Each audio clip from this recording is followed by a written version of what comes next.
los estudiantes del curso, sobre todo en las etapas iniciales, nos confundimos bastante, nos hacemos un poco de lío con el lenguaje que utiliza un curso de milagros. Ya sabemos que en este mundo vivimos en una especie de torre de Babel, en el que las mismas palabras a veces significan diferentes cosas para diferentes personas y diferentes palabras significan las mismas cosas. Entonces, bueno, pues de alguna manera tenemos que establecer un consenso para poder entendernos, tanto cuando hablamos el lenguaje científico como en el lenguaje espiritual o filosófico. Bien. Bueno, antes de entrar en el tema propiamente dicho, me gustaría recordar un par de cosas que son de esas afirmaciones que hace el curso de milagros y que al principio nos cuesta tanto considerar y, por supuesto, digerir. Una de esas afirmaciones es esa de que el mundo no existe, es solo algo semejante a un sueño.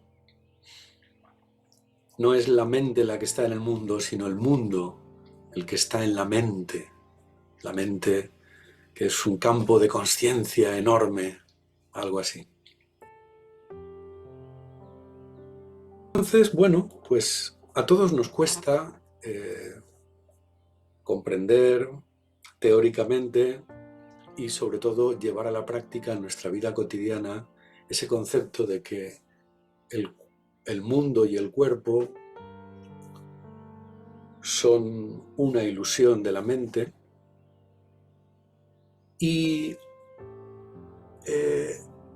es importante hacer aquí una paradita porque a menudo estas afirmaciones a lo largo de la historia, cuando se han hecho en alguna corriente espiritual, como en el Advaita Vedanta o en ciertas corrientes gnósticas, cuando se han hecho estas afirmaciones se han tergiversado por el ego, se han deformado y los humanos al final acabamos haciendo tonterías fruto de esa tergiversación. El curso de milagros nos dice que aunque el mundo y el cuerpo no son reales, no forman parte del mundo de Dios, es importante para nosotros que actuemos en consecuencia como si lo fueran. ¿Por qué? Porque para nosotros sí son reales. Para nosotros el cuerpo y el mundo son reales. Y tenemos que aprender a tratar con ellos como si estuviéramos en nuestro verdadero hogar, en ese estado de conciencia que el curso llama el reino de los cielos, el estado de conciencia de unidad. Entonces, muy importante este punto de el cuerpo y el mundo no son reales, pero como para nosotros lo son, tenemos que aprender a lidiar con ellos con amor, utilizarlos al servicio del amor. Todo el curso de milagros se puede resumir, como ya sabéis, en esas 3 frases con las que se inicia la introducción del curso. Nada real puede ser amenazado. Nada irreal existe y en esto radica la paz de Dios. Estas afirmaciones son muy potentes porque si nos las tomamos en serio, nos desmontan nuestra concepción del mundo y de nosotros mismos. Nada real puede ser amenazado. En el universo físico en el que estamos, en el que creemos estar, el universo de materia, energía y espacio-tiempo, todo puede ser amenazado. Y de hecho, todo será amenazado y destruido algún día. Desde las células hasta los organismos biológicos como nuestro cuerpo, incluso en el macrocosmos, las galaxias, todo absolutamente, los agujeros negros, todo será destruido, todo es amenazado. Por lo tanto, esa aseveración de nada irreal existe, esa segunda frase que refuerza la anterior, nos está ya describiendo la diferencia entre la realidad y las ilusiones, lo que existe y lo que parece existir. Esto que para nosotros puede ser muy chocante, es importante recordar que ya en la historia de la humanidad, el Espíritu Santo, ahora hablaremos de esa entidad, ¿no?, y ese concepto, el Espíritu Santo ha estado inspirando a seres humanos, a mentes que buscaban la verdad. Y ya les había inspirado en esta dirección. Existe la realidad y existen las apariencias del mundo. En las antiguas Upanishad de India ya se decía esto. Esas antiguas Upanishad tienen 3, 4 o 5.000 años incluso, ¿no? Y aquí en nuestra civilización también los filósofos presocráticos, entre ellos estaba Parménides y su discípulo Zenón y otros de su escuela, que más que filósofos eran iatromantis, eran sanadores y sacerdotes al mismo tiempo. Eran mensajeros que canalizaban, como Helen Schucman en los años 60 y 70, canalizó el curso de milagros, pues ya en aquel tiempo habían personas que se dedicaban específicamente a recoger mensajes del más allá. Claro, como siempre, pues unos canalizan mejor y otros peor. Y en el caso de Parménides, nos dejó un legado que se llama El poema de Parménides. Es un viaje iniciático que describe, un viaje interior, en el que una diosa, podríamos decir que es el Espíritu Santo, el mensajero, le describe exactamente lo que el curso de milagros describe en la introducción. Se lo describe con otras palabras, pero en el fondo muy parecido. Existe la realidad del ser, lo que realmente es, y existen las apariencias del mundo. Las apariencias que los mortales creemos que son realidad. Y eso ya costó de aprender, eso ya fue muy difícil de entender en su momento. De hecho, Platón y otros filósofos no llegaron a comprender totalmente el mensaje de Parménides, el filósofo. Hoy en día podemos entenderlo a la luz de un curso de milagros. Hoy en día, gracias al curso, podemos entender muchos mensajes que en la historia de la humanidad se nos han inspirado para poder ir más allá de las apariencias hacia nuestra verdadera realidad, nuestro ser, nuestro verdadero ser. El mensaje del curso de milagros no es la primera vez que lo recibimos los humanos. El contenido central no es la primera vez. Sí es la primera vez que se nos comunica de una manera tan extensa, tan completa, y sobre todo que se nos comunica la manera de deshacer el engaño del gran mentiroso, el gran embaucador, el fabricador de Maya, la gran ilusión. Un mundo en el que hay vida y muerte, placer y dolor, un mundo dual en el que todos, como dice el curso, venimos a sufrir, venimos a morir.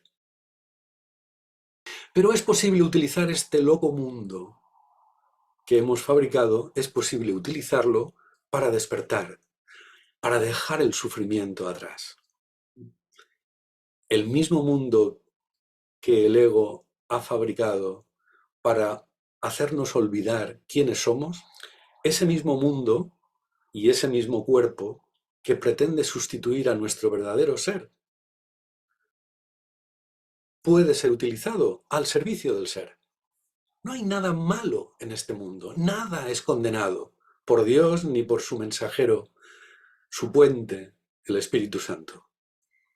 Todo, absolutamente todo lo que hay en este mundo se puede considerar como neutro. Puede ser utilizado para el amor o para el ataque, para la unidad o para la separación. No hay ningún acontecimiento, ningún evento, ninguna cosa, ningún objeto, ningún cuerpo que no sea neutro. Es la mente la que define su propósito. Y esa es una de las enseñanzas centrales del curso de milagros. Nuestro poder estriba en esto, en la capacidad que tenemos para decidir, para tomar decisiones en cada momento de nuestra vida, cómo queremos ver esta situación, cómo la queremos comprender, cómo la queremos sentir. Ver, pensar y sentir. Todo depende de una decisión. Una decisión que normalmente tomamos de manera automática, inconsciente, sin darnos cuenta, pero que podemos tomar a conciencia.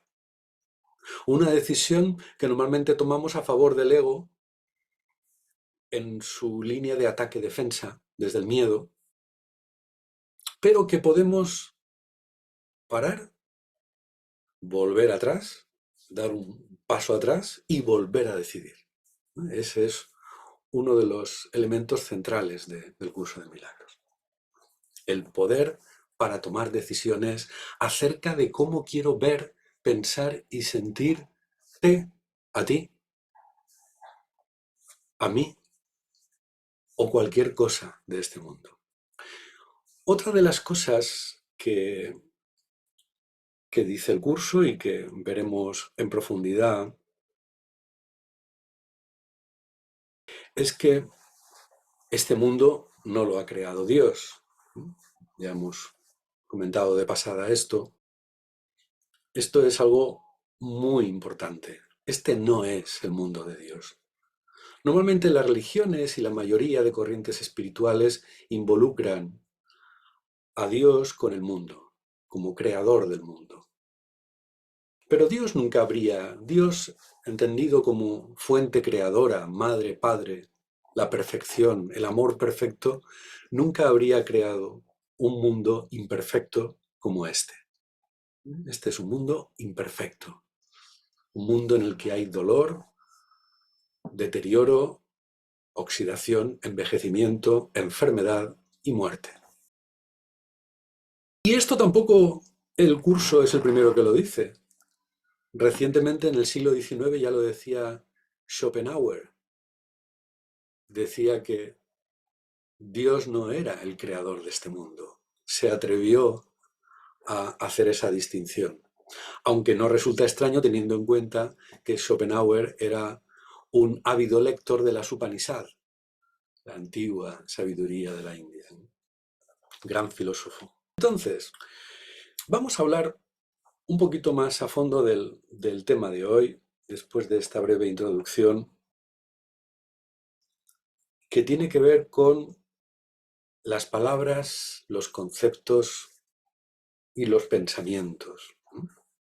Hay una frase del curso que dice, Dios no entiende de palabras, pues fueron hechas por mentes separadas para mantenerlas en la ilusión de la separación.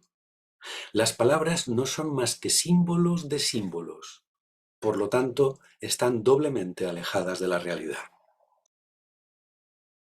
Las palabras son símbolos de símbolos porque son símbolos de conceptos. Y los conceptos son a su vez símbolos de los pensamientos.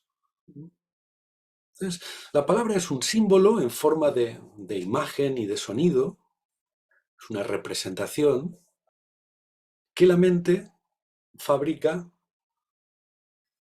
a partir de un concepto. Es algo útil, ¿eh? Y por supuesto el curso de milagros a continuación nos dice que este curso se mueve en el marco en el que nosotros nos movemos, que es en el marco del ego, utilizando palabras y conceptos. No es que las condene, recordemos que el curso nunca condena nada, simplemente lo utiliza para otro propósito. Entonces, es importante comprender que las palabras están doblemente alejadas de la realidad por el hecho de ser símbolos de símbolos. Por lo tanto, siempre son duales, siempre son peligrosas y nos pueden confundir. Por eso vamos a revisar algunas de las palabras que considero más importantes para poder, bueno, para poder deshacer cualquier creencia errónea que podamos tener alrededor de ella, ¿no? Entonces, las palabras como símbolos de conceptos y los conceptos como símbolos de pensamientos. El estado natural de la mente es la comunicación directa entre pensamientos, lo que nosotros llamamos telepatía,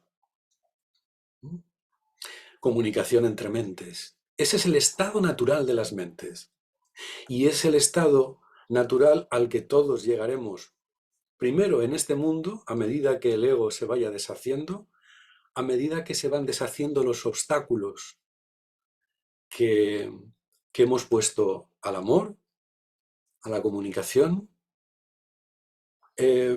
podremos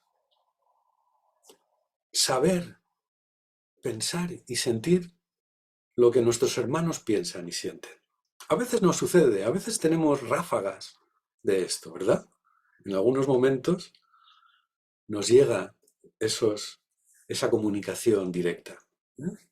Pero la mayor parte del tiempo cada uno estamos enredados en nuestras películas, en nuestras proyecciones, y estamos interrumpiendo esa comunicación natural que se daría si no fuera porque tenemos ego, simplemente, ¿no? Normal. Entonces, algún día, nuestras mentes, como humanos, experimentaremos eso. Y cuando despertemos, por supuesto, en el retorno al mundo de Dios, el estado natural de comunicación entre las diferentes partes del Hijo de Dios, entre los diferentes hijos de Dios, que forman una unidad, el estado natural es la comunicación en el pensamiento. Pero volvamos a las palabras, volvamos al mundo, que es donde estamos. Nos dice Jesús en el curso, dice, he tomado las máximas precauciones para usar palabras que sean casi imposible de distorsionar, pero siempre es posible tergiversar los símbolos si así se desea. O sea que, en el fondo, y bueno, a lo largo de mi vida como estudiante, he visto yo mismo he tergiversado las palabras y muchos otros compañeros, hermanos, estudiantes también lo han hecho. Es algo habitual, ¿no? Bien, una de las preguntas que nos podemos hacer cuando estudiamos el curso de milagros y nos planteamos el lenguaje que utiliza es, puesto que el curso dice de sí mismo que es una enseñanza universal, ¿cómo es posible que el formato que utiliza sea un formato cristiano? Bueno, esto es una pregunta, es de las primeras preguntas que yo me hice cuando empecé a estudiar. Digo, bueno, a ver, Jesús, a ver, eh, podrías haberlo hecho en un formato universal, más allá de las religiones, tú tienes capacidad de sobra para hacerlo. ¿Por qué lo has hecho así? Claro, hay hay una buena razón, ¿no? que el mismo curso describe en algún lugar, y es para corregir los errores del cristianismo. Es decir, eh, lo que, de lo que dijo Jesús y de lo que hizo, de su ejemplo, de su enseñanza, lo que nos ha llegado a través de 2000 años de historia, ha venido en unas condiciones muy, muy distorsionadas.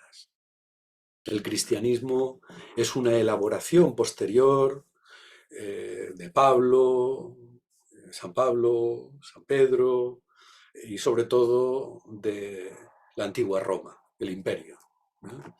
Con su emperador Constantino, que en el 300 y pico después de Cristo se convirtió al cristianismo por una cuestión política, no es que tuviera mucha fe. Lo decoró, pero era una cuestión política. Ya habían tantos cristianos que era ventajoso convertirse al cristianismo y hacerla la religión oficial. El caso es que el cristianismo ha deformado mucho el mensaje de Jesús. Uno de los puntos, por ejemplo, es este, que es que en las diferentes corrientes cristianas siempre se relaciona a Dios con el mundo. Es decir, Dios crea el mundo, ¿no? También en el judaísmo y en el islam, las religiones monoteístas abrahámicas, ¿no? Pero no solo eso, sino conceptos también claves, muy psicológicos, como por ejemplo el concepto de sacrificio. Dentro de nuestra cultura judeocristiana el sacrificio es muy importante. Y dentro del curso de milagros, el sacrificio es un punto muy claro del ego, un aspecto del ego que hay que aprender a identificar en la vida cotidiana para poderlo descartar, para poderlo deshacer poco a poco.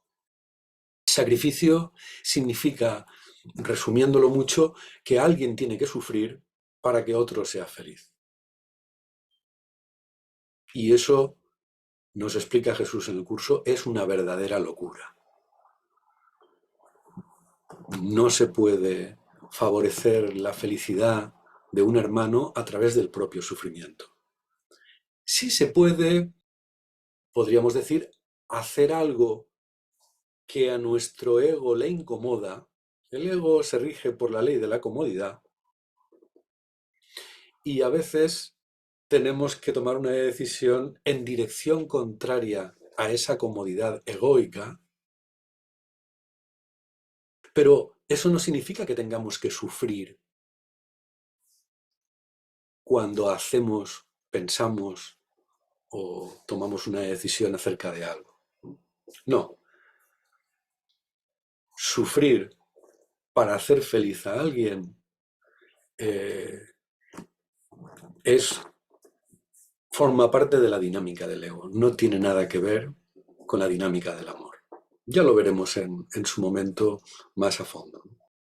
Entonces, conceptos como este o conceptos como el perdón que se utiliza en el cristianismo, que es el perdón que utilizamos en general todos, toda la humanidad, el que utilizamos por defecto. Funcionamos, todos los humanos, mientras no se demuestre lo contrario, funcionamos todos con el ego, ¿no?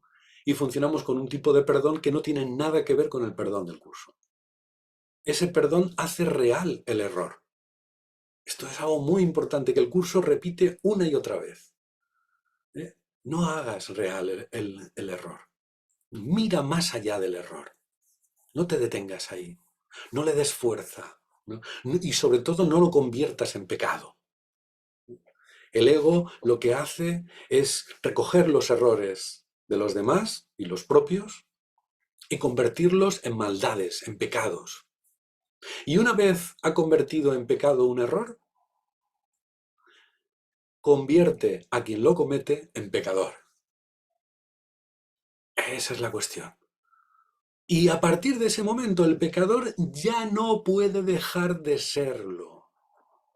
Algo ha cambiado en el pecador que ya lo será para siempre. Hagas lo que hagas, la has cagado, con perdón. Hagas lo que hagas, te has convertido en pecador. Y aunque te arrepientas y hagas penitencia, bueno, se te puede perdonar, pecador. Y esa es la dinámica de perdón que utilizamos todos, por defecto, automáticamente, sin darnos cuenta. Perdonamos las maldades de alguien. Tú lo has hecho mal, pero yo, que soy mejor persona que tú, te perdono. A eso el curso le llama, en el canto de la oración, en ese opúsculo anexo al curso de milagros, que Helen Schucman recibió unos años después, terminado el curso, a eso le llama el perdón para destruir. Es un perdón que ataca. Es un perdón que refuerza el ataque. Tú lo has hecho mal. Yo te perdono, porque soy buena persona. No te lo mereces. Aquí tienes una limosna inmerecida. Entonces, toda esta dinámica hace que sea muy importante la corrección que hace Jesús 2000 años después, cuando la humanidad ya estamos mínimamente preparados para comprender lo que nos explica, cuando una gran parte o una parte significativa, quizá aún somos pocos en términos relativos, ¿no? Pero una parte significativa de los humanos estamos preparados para comprender ese mensaje, entonces llega. Y llega justo después de que psicólogos médicos, psicólogos como Sigmund Freud, Carl Gustav Jung y otros, hayan descubierto, por llamarlo de algún modo, el mundo del inconsciente. Hayan explorado los mecanismos que utiliza la mente, que utilizamos todos en nuestra vida cotidiana. Mecanismos como la negación, la proyección, la disociación, que aparecen en el curso de milagros. Aparecen en el curso porque ya estaban descritos. A principios del siglo XX es cuando se produce esta primera gran revolución dentro de la psicología y por supuesto, había que dar muchos otros pasos, ¿no? Muchas corrientes que vendrían después, pero lo que aportaron estos primeros autores de principios del siglo XX era fundamental para que Jesús pudiera explicarnos cómo funciona nuestra mente, cómo negamos ciertos aspectos de nosotros mismos, nuestro ser, a Dios mismo, ¿no? Está en el inconsciente, en las profundidades del inconsciente, lo que yo llamo el sótano 13, lo más profundo del inconsciente, ahí está el recuerdo de nuestro ser. Y cómo estamos proyectando, no solo estamos negando, sino que estamos proyectando también sobre otros nuestros propios contenidos inconscientes. Entonces, el lenguaje que utiliza el curso de milagros es, por un lado, cristiano para corregir los errores del cristianismo y poner un poco de orden en los miles de millones de personas de nuestro planeta que hemos nacido y hemos sido criados y educados en la cultura occidental y judeocristiana, para poder poner ahí un poco de orden de corrección, ¿no? Y también utiliza ciertos conceptos que aparecen con el psicoanálisis, ¿no? Para que podamos comprender cómo funciona la mente. No se pudo dar antes el curso de milagros, antes de que estos mecanismos fueran vox populi. Todo el mundo los empezara a utilizar ya en el lenguaje coloquial, en la vida cotidiana. Así que esa pregunta que muchos nos hacemos, ¿no? Tiene, como todo, tiene su lógica, ¿no? También nos preguntamos, al menos yo me he preguntado también al principio, ¿cómo es posible que el curso de milagros sea algo tan denso, tan hermético, a veces tan difícil de comprender? No es no es un libro que podamos leer con agilidad, como otros libros espirituales, que entra todo muy fácil, todo muy bien explicado, y con un formato secuencial, en el que primero se asientan unas bases filosóficas, racionales, y luego ya poco a poco se van estudiando las diferentes ramas de esos pilares, bueno, más con la lógica que utilizamos normalmente los humanos, ¿no? El doctor Wapnick nos explica que era un gran amante de la música clásica, nos explica que el curso de milagros es como una sinfonía, una gran sinfonía, donde empieza con una obertura, donde va dando pinceladas de las diferentes partes de la sinfonía que vendrán luego, ¿no? y luego cada parte tiene su estructura, pero en cualquier momento puede volver sobre otro tema que forma parte de otra parte. En fin, es una obra de arte el curso de milagros, sobre todo los que tienen la suerte de poder leerlo en inglés, ya que la mayor parte del curso está escrito en un lenguaje poético, shakespeariano, con un metro y una rima libre, pero dicen que es precioso leerlo en su idioma, en su versión original, ¿no? Bueno, eh, el curso de milagros es tan hermético y denso también por algo, ¿no?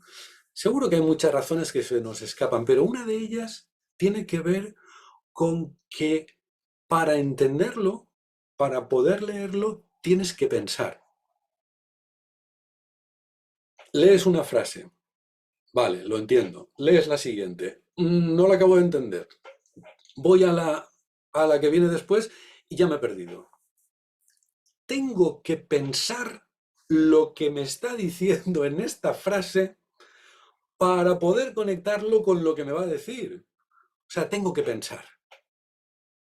Nos hace pensar el curso con su estructura, con su manera de plantear las cosas. De hecho, pues si somos consecuentes, pues podemos leer 2 o 3 páginas aprovechando a fondo todo el contenido, porque es todo grano, no hay nada de paja. Hay libros donde hay mucha paja y puedes subrayar lo interesante, pero el curso te pones a subrayar y es que es fácil subrayarlo todo, porque no hay paja, ¿no? Entonces, hay que comprender que todo tiene un porqué y un para qué dentro del curso de milagros. Aunque no comprendamos el por qué y el para qué, sabemos que lo tiene. Es como cuando somos niños, o como cuando somos estudiantes universitarios y vamos, el niño, por ejemplo, va a la escuela, va al colegio, el niño no tiene ni idea del programa de estudios, no tiene ni idea de por qué hay una serie de cursos en los que va aprendiendo determinadas materias de una manera específica y no de otra. El niño no tiene ni idea de esa estructura, pero se beneficia de ella. El niño confía, deberíamos confiar, ¿no? El niño confía en que alguien sabe el porqué de todo eso y lo está haciendo por su bien, ¿no? En el caso ideal, así debería ser la escuela y la universidad, ¿no? Pues esto es un poco así. Somos como niños a nivel espiritual, somos como niños porque estamos tan desconectados de nuestra sabiduría, de lo que el curso llama el conocimiento, el acceso directo a la realidad. Estamos tan desconectados que necesitamos ir aprendiendo el A, E, I, O, U, ¿no? Desde el principio, poquito a poco, lo vamos aprendiendo con el curso. Con el curso de milagros pasa eso de que al principio todo nos parece muy raro, pero a medida que vamos comprendiendo la estructura básica, los pilares fundamentales, a medida que los vamos entendiendo, entonces ya nos resulta mucho más fácil la lectura. Bueno, en los apuntes veréis que hay varios aspectos de los que no he hablado. Por ejemplo, uno de ellos puede chocarnos a veces en el lenguaje cuando se relaciona a Dios con un cuerpo, ¿no? Y cuando, por ejemplo, se dice, Dios nos espera a todos con los brazos abiertos. No, no hemos quedado que el cuerpo no existe. Otro fragmento, deja todas tus necesidades en sus manos. Permanece muy quedo, dice otra, y escucha la voz de Dios. Bueno, está claro que son referencias metafóricas, simbólicas, no son literales. Y este es uno de los temas más difíciles de discernir para todos los estudiantes del curso de milagros. Y es cuándo el curso está hablando literalmente y cuándo está hablando metafóricamente. Esa distinción es muy importante para no liarnos, para no distorsionar lo que estamos leyendo, ¿no? Por ejemplo, a Dios también se le atribuyen a veces sentimientos y emociones negativos que pertenecen al ámbito del ego. Por ejemplo, dice, Dios se siente solo sin sus hijos. O Dios se siente solo cuando sus hijos no lo conocen. Dios está incompleto sin mí. Dios se lamenta ante el sacrificio de sus hijos que creen que se olvidó de ellos. Claro, si lo tomamos literalmente, decimos, a ver, es que Dios tiene ego, porque tiene un montón de pensamientos negativos, ¿no? No, es metafórico, es una manera de hablar. Es una manera de hablar humana para que podamos comprender el inmenso amor que siente Dios, Madre, Padre, perfecto, por sus hijos, ¿no? Un padre que sus hijos olvidan, se siente solo. ¿Por qué? Porque ama tanto a sus hijos que el olvido de sus hijos le duele. Como humanos podemos entender eso. Bueno, son recursos metafóricos para comprender el amor de Dios hacia nosotros, ¿no? Entonces, esto es algo importante discernir, recordad, entre cuándo está hablando literalmente y cuándo está hablando de manera metafórica. Eso nos ayudará a no malinterpretar algunas cosas. Bien, vamos a ir ya directamente a una serie de conceptos y palabras clave que se utilizan en el curso y que conviene saber exactamente en qué sentido se emplean para no confundir con otros contextos en los que se emplean de forma diferente. Por ejemplo, la palabra mente y la palabra espíritu son dos conceptos clave para entender la metafísica del curso de milagros, ¿no? Por supuesto que la mente no tiene nada que ver con el cerebro, eso es algo básico, ¿no?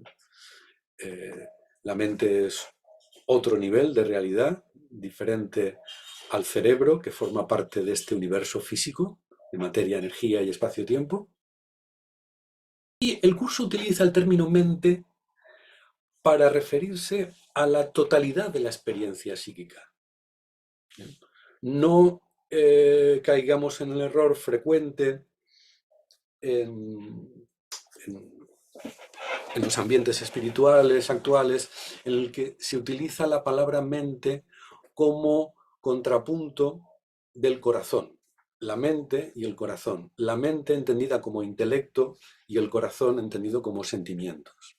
Pensamientos y sentimientos. No, cuando el curso habla de la mente, habla de un concepto amplio que abarca la totalidad de la experiencia psíquica. Pensamientos y sentimientos, todo, fantasías, recuerdos, sueños, todas las actividades de la psique quedan incluidas dentro del concepto mente. Cuando la mente va con mayúscula, se refiere a la mente de Dios o a la mente del Hijo de Dios. Es un nivel superior. Cuando va con minúscula, se refiere a la mente que cree estar separada, la nuestra. Y luego,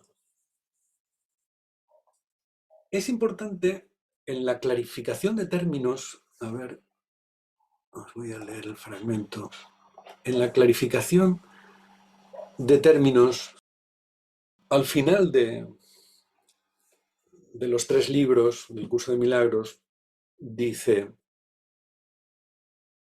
habla del concepto de mente conectado con espíritu. Dice, el término mente se utiliza para representar el principio activo del espíritu, el cual le suministra a éste su energía creativa. Es decir, nuestro ser, el ser que somos, el ser que Dios ha creado, que es una idea, un pensamiento puro, semejante a sí mismo, también es un pensamiento puro. Todo esto lo veremos con calma en la metafísica. Ese ser que somos se puede describir como mente-espíritu, mente-espíritu, siendo la palabra mente, el concepto mente, la parte activa y creativa del espíritu, la que le suministra su energía creativa, nos dice el curso. La mente no puede dejar de estar activa, no puede dejar de, de tener actividad. Y tiene dos tipos de actividades. En el estado de unidad, que es el estado en el que se encuentra nuestro ser, en lo que el curso llama el cielo, el estado de unidad con Dios, allí nuestra mente es creadora, crea. De hecho, nos dice el curso que del mismo modo que Dios tiene sus creaciones, sus hijos, nosotros, sus hijos también tienen sus creaciones. Somos tan creadores como Dios, porque estamos hechos de la misma pasta que Dios. Somos Dios también.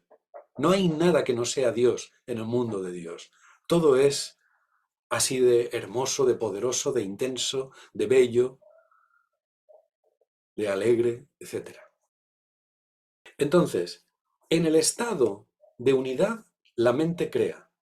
En el estado de sueño, de separación, que es en el que nos encontramos nosotros, la mente fabrica, sueña, tiene falsas creaciones.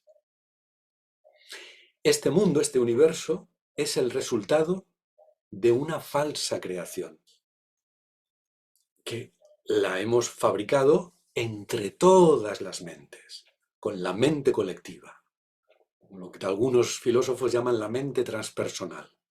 ¿Eh? Entonces, nuestras mentes individuales forman parte de una mente colectiva que cree estar separada de Dios. Ya lo veremos el próximo día. Y esa mente separada de Dios en estado de sueño ha cerrado los ojos a la realidad y está soñando con un mundo de separación, de objetos separados y seres separados. Esa mente está creando falsamente el universo. Es una falsa creación. Bueno, pues la mente es el aspecto activo y creativo del espíritu. De hecho, la mente y el espíritu nos describe el curso, es una entidad, es nuestro ser. ¿Nuestro ser de qué pasta está hecho? De mente-espíritu. ¿Dios de qué pasta está hecho? De mente-espíritu. ¿Eh? ¿Qué es la mente? La mente es la parte creativa.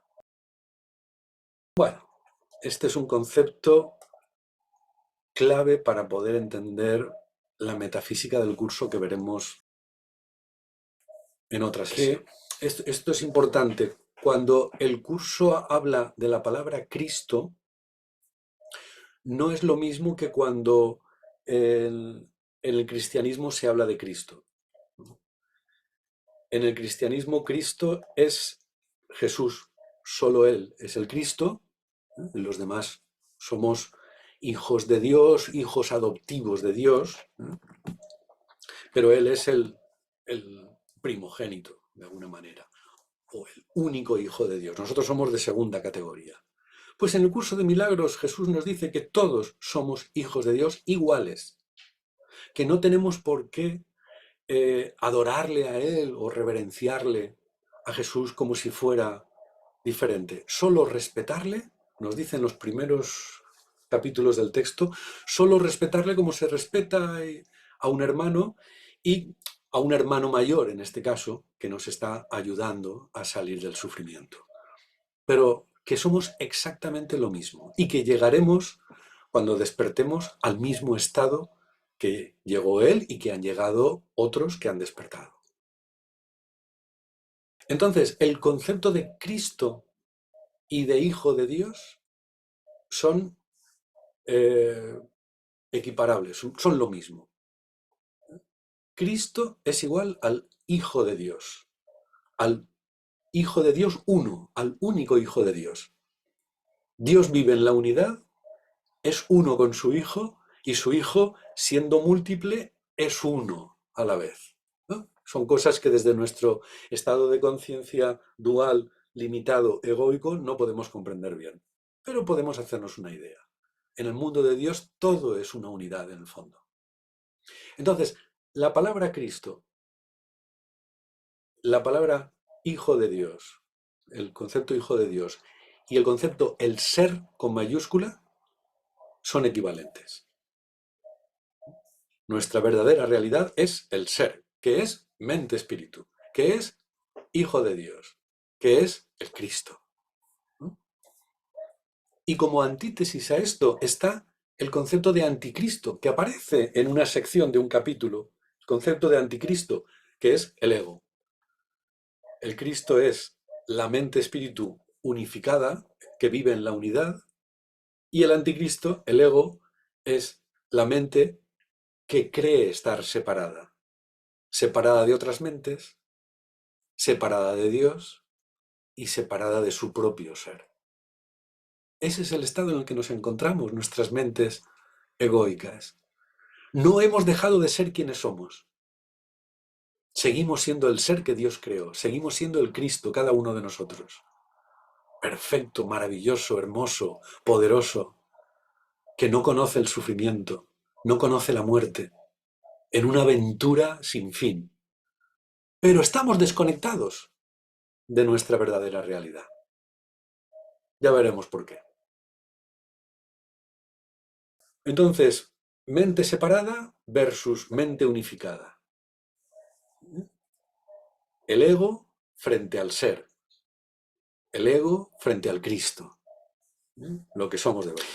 Y luego tenemos la palabra, el concepto de Espíritu Santo. El Espíritu Santo tiene un cierto parecido con el concepto que se utiliza en el cristianismo, pero aquí está como mucho mejor explicado. El Espíritu Santo es la respuesta de Dios a la separación, al sueño en el que cayó su hijo, sus hijos. El Espíritu Santo es el recuerdo de quiénes somos. El Espíritu Santo está unido a nuestro ser, en el centro de nuestra mente, en ese sol que hemos visualizado, en esa metáfora de la meditación. Ahí en la mente correcta, un sol brilla alumbrando nuestro mundo interior. Ese sol es nuestro ser, nuestro verdadero ser, el Cristo. Y el Espíritu Santo está unido a Él para recordarnos desde ahí, desde el centro de nuestra mente, recordarnos quiénes somos. Para que no nos olvidemos de cuál es nuestro verdadero hogar, nuestra verdadera condición. Para que cuando estamos en este mundo lidiando con el dolor, la enfermedad, la muerte, no olvidemos nuestra verdadera realidad. Y para poder utilizar, ya lo veremos, en cualquier momento de nuestra vida, el verdadero perdón. Entonces el Espíritu Santo aparece en el curso con diferentes nombres. Os pongo aquí una lista en los apuntes. Uno de los nombres es el puente, el puente de comunicación entre el estado de cielo, de unidad, el estado de conciencia de unidad, y el estado de separación en el que nos encontramos. Es decir, entre la realidad y el sueño. El Espíritu Santo es la respuesta que da Dios cuando su Hijo duerme y tiene pesadillas soñando con un mundo donde hay dolor y muerte. Entonces, la respuesta de Dios es el Espíritu Santo, que es una parte de sí mismo que se adentra en el sueño de su Hijo. De manera que el Espíritu Santo conoce la realidad, está firmemente arraigado en la realidad, pero también percibe lo que nosotros percibimos. Por eso actúa como puente, como mediador, entre la realidad y el sueño, las ilusiones. En el curso aparece el Espíritu Santo como el guía, el terapeuta, el sanador, el maestro, mediador, el intercesor, siempre con mayúscula, para comprender que está hablando del Espíritu Santo. El transformador, el traductor. Hay diferentes nombres, pero siempre tiene que ver con ayudarnos a comprender y a recordar nuestra verdadera identidad que hemos olvidado. En definitiva, da lo mismo a la hora de la práctica, da lo mismo hablar con Dios directamente, llamarlo Padre, o si queremos Madre, pero bueno, progenitor al fin y al cabo. Da lo mismo llamarle Padre que hablarle Espíritu Santo. Da lo mismo invocar a Jesús. Como nos sentamos más cómodos. Y es posible que con el tiempo vaya evolucionando la forma que adquiere nuestra oración, nuestra comunicación con la realidad, con el otro lado. Da lo mismo porque son todos símbolos para recordar la realidad, nuestra verdadera realidad. Padre, te entregamos este encuentro de sanación. Padre, ayúdame a mirar correctamente esto que está sucediendo. Espíritu Santo, dame tu visión para poder ver correctamente a este hermano. O Jesús, dame tu visión. Son términos equivalentes. Pero es importante establecer una relación personalizada. Poco a poco la iremos estableciendo, no como algo teórico, no con un Dios teórico y lejano. No, estamos hablando con un Dios presente, que está aquí y ahora, en el centro de nuestra mente, con el que podemos hablar en cualquier momento, porque sabe, a través del Espíritu Santo, sabe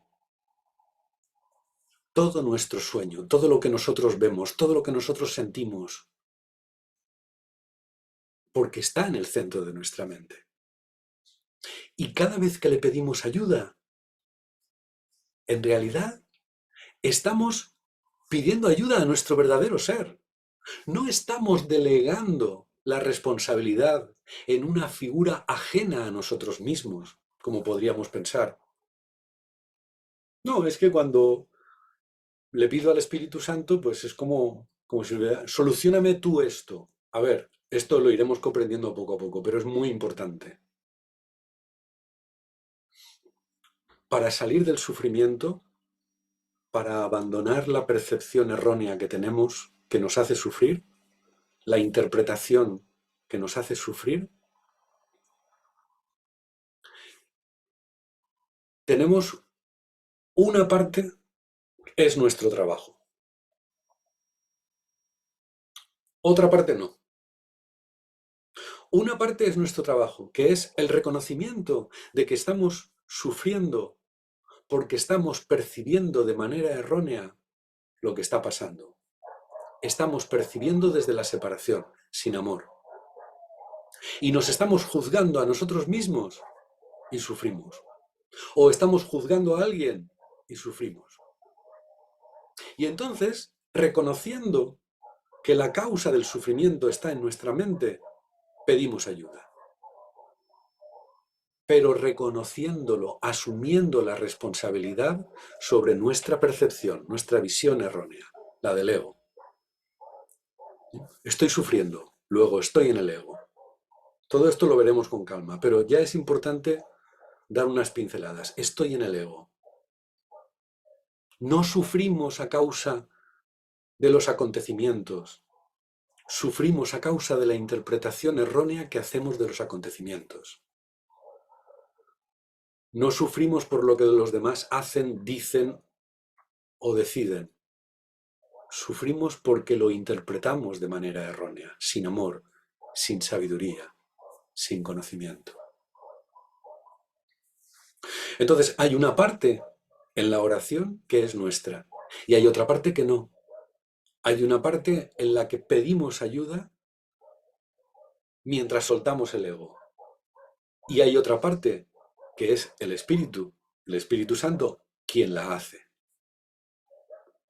Que es darnos esa ayuda en un formato que nosotros podamos entender. En forma de una idea, una inspiración, cualquier imagen, cualquier cosa que nosotros podemos entender en ese momento de nuestro camino, de nuestro nivel de conciencia, y que nos ayuda a salir del sufrimiento.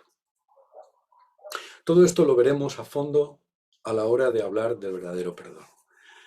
Pero de momento solo considerar que el Espíritu Santo es clave, es una figura clave dentro del curso de milagros.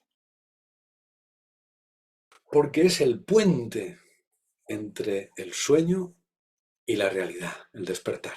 Al último concepto, que es el milagro. El milagro es uno de los conceptos más importantes del curso de milagros, claro. Es el que le da nombre. Y también el que genera confusión, porque el milagro, desde el punto de vista de las religiones y del sentido común, de la vida cotidiana, siempre tiene que ver con cambios extraordinarios que suceden en el mundo o en el cuerpo. Y si bien el curso de milagros no niega que se puedan dar ese tipo de cambios extraordinarios, Jesús mismo era alguien que hacía milagros, el concepto de milagro es totalmente diferente al concepto común. El milagro es un cambio de percepción que sucede en la mente, en nuestro mundo interior. Y a partir de ahí, como sucede en la mente, tiene efectos en el mundo exterior. Algún tipo de efecto. A veces inmediato, a veces tarda un tiempo, a veces de una manera extraordinaria, a veces puede parecer imperceptible. Pero lo importante del milagro es que allí donde mi mente estaba percibiendo una situación, interpretando una situación, sufriendo, ahora, gracias al milagro, ha cambiado mi percepción y ya no sufro. La situación sigue siendo lo que es, pero yo ya no sufro con esa situación. Ese es el milagro. Es un cambio de percepción que va desde una visión del ego a una visión del ser. Dicho de otra manera, desde una visión del ego a una visión del Espíritu Santo. Lo que el curso llama también la visión de Cristo. Son diferentes formas de hablar de lo mismo. También le llama pasar de una percepción falsa a una percepción verdadera. Es otra manera de hablar. De una percepción errada a una percepción correcta. Son todo equivalentes. Ese es el cambio de percepción. El prefacio del curso de milagros fue dictado también a Helen por la voz que le dictó todo el curso, por Jesús.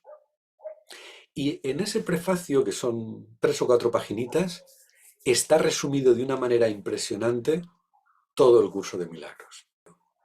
Ya os digo que ahí se habla de la diferencia que hay entre la percepción y el conocimiento.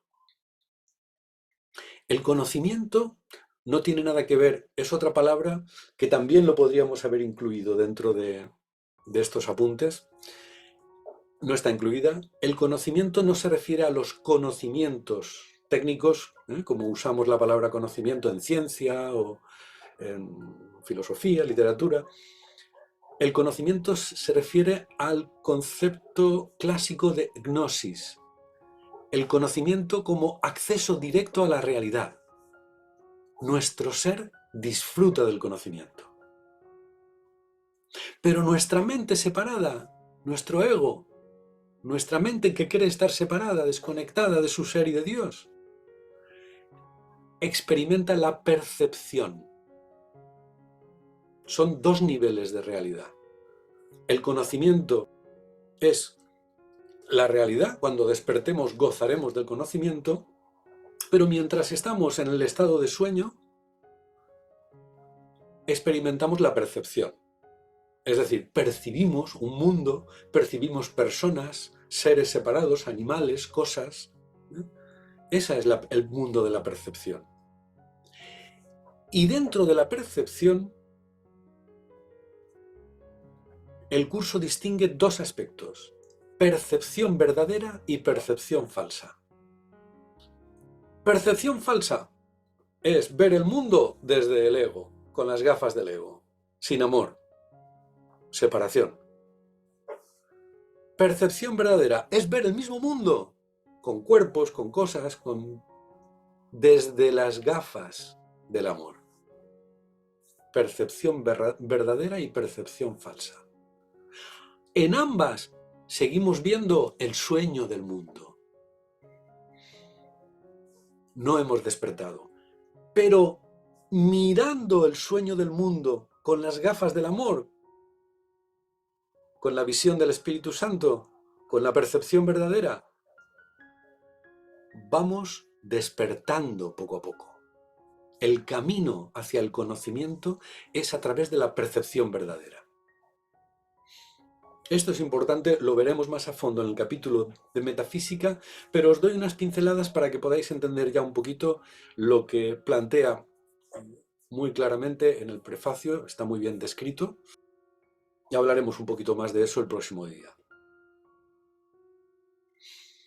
Percepción es lo que vemos en el sueño del mundo, conocimiento es lo que no vemos hasta que despertemos.